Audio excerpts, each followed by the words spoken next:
A female veteran was having her morning coffee when she felt someone's gaze boring into her skull. The veteran was accustomed to people staring at her because of her wheelchair, so it didn't bother her too much. But this time, she could feel their stares burning holes through her. So she decided to turn around and face whoever was staring at her. As she turned, she saw 3 men sitting at a nearby table laughing hysterically. She realized they had been making fun of her the entire time. What she did next shocked the entire cafe. As the 3 men continued to make fun of the veteran, she got up from her seat and headed toward them. At first, the men tried to pretend that nothing had happened, but they quickly began to panic when they realized what was coming for them. Before they knew it, the entire army unit that the woman used to be a part of had surrounded them. Their mocking laughter had just made a powerful enemy. The woman sat down at the table where the 3 men had been sitting. They were completely unaware of her presence. They thought they had gotten away with their mean-spirited comments. One of the men even went as far as to chug his drink in celebration. "Ah," he said, feeling proud of himself. "Let's see her do anything about it." He looked over at the woman who was calmly sipping her coffee. It seemed like she wasn't going to say anything. The man was right. She was trying not to let them get to her. She had dealt with bullies before and knew how to handle them. She didn't want to give them the satisfaction of seeing her upset. She had served her country with honor and would not let some ignorant people get to her now. The problem was that these guys were clearly looking for a fight. They wanted her to react so they could continue to make fun of her. If she didn't give them what they wanted, they would not stop until she left the cafe. She wasn't about to let them win. She slowly put her cup down on the table, making sure to make eye contact with each of them. "You guys have been staring at me for the past 10 minutes, she said calmly. "What do you want?"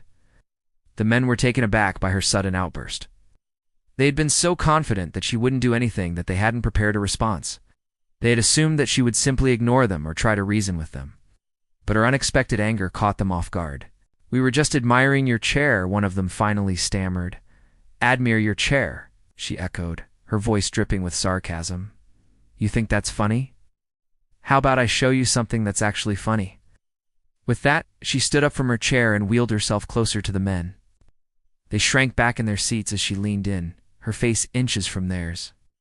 "Next time you want to make fun of someone, make sure you can back it up with more than words," she hissed.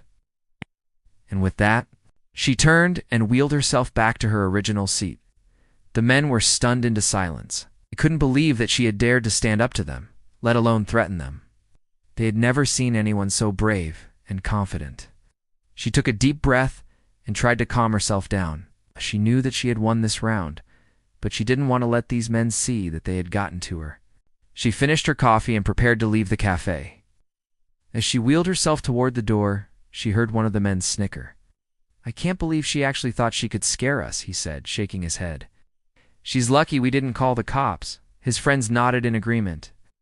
"Yeah, she's lucky," one of them said. "Or maybe she's not." She paused and turned around to face the men. They all stared back at her, their eyes filled with malice. "What did you say?" she asked calmly. "Oh, nothing." The man quickly replied, "I was just saying that you're lucky we didn't call the cops. I think I'm going to change your mind," she said, a dangerous glint in her eye. With that, she wheeled herself out the door and disappeared into the crowd. The men exchanged nervous glances. They had never seen this woman so angry, and they were afraid of what she might do next. They decided to stay in the cafe, hoping that she wouldn't come back. But they soon learned that she was just getting started. Moments later, the cafe door burst open, and a group of soldiers entered. They were led by a woman in uniform, the same woman who had confronted the men earlier. "Where is she?"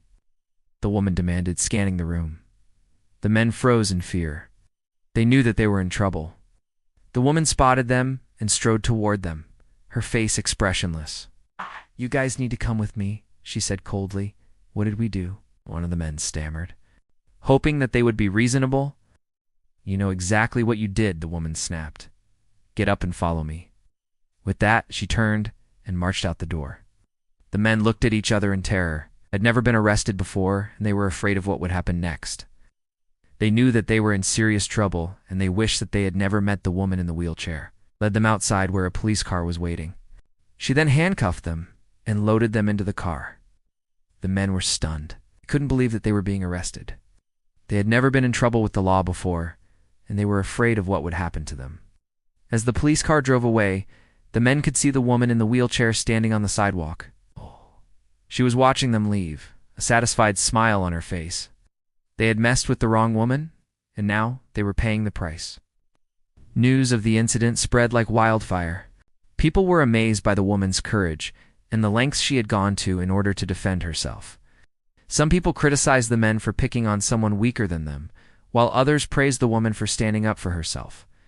She became an overnight sensation and was interviewed by local news stations. She told her story and urged other people to stand up for themselves against bullies. She also spoke about the importance of not judging others based on their physical limitations. After the incident, the 3 men were charged with disorderly conduct and harassment. They were sentenced to community service and were ordered to stay away from the woman. The men were humiliated and ashamed, and they tried to apologize to the woman, but she refused to forgive them. She continued to live her life as she always had. But she was more aware of the dangers of bullying and the importance of standing up for oneself. The experience had been traumatic for her, but she had come out of it stronger and more resilient than ever before. In the end, the woman had triumphed over the bullies. She had shown them that they could not intimidate or control her, and that they would not get away with their actions. Her bravery had inspired others, and her strength had silenced her critics. She was a true hero. People often underestimate the power of those who appear weak or different. But as the story of the woman in the wheelchair has shown, it is the quietest voices that can be the loudest, and the meekest souls that can be the strongest. We should never judge someone by their physical limitations or appearance, for it is what is inside that truly counts. So let this story be a reminder to all of us that no matter how different or vulnerable we may seem, we all have the potential to be strong and courageous, and that sometimes it is the quietest voices that can be the loudest. And that's all for today. Please share your thoughts below, and don't forget to subscribe for more stories. Thanks for watching. See you next time.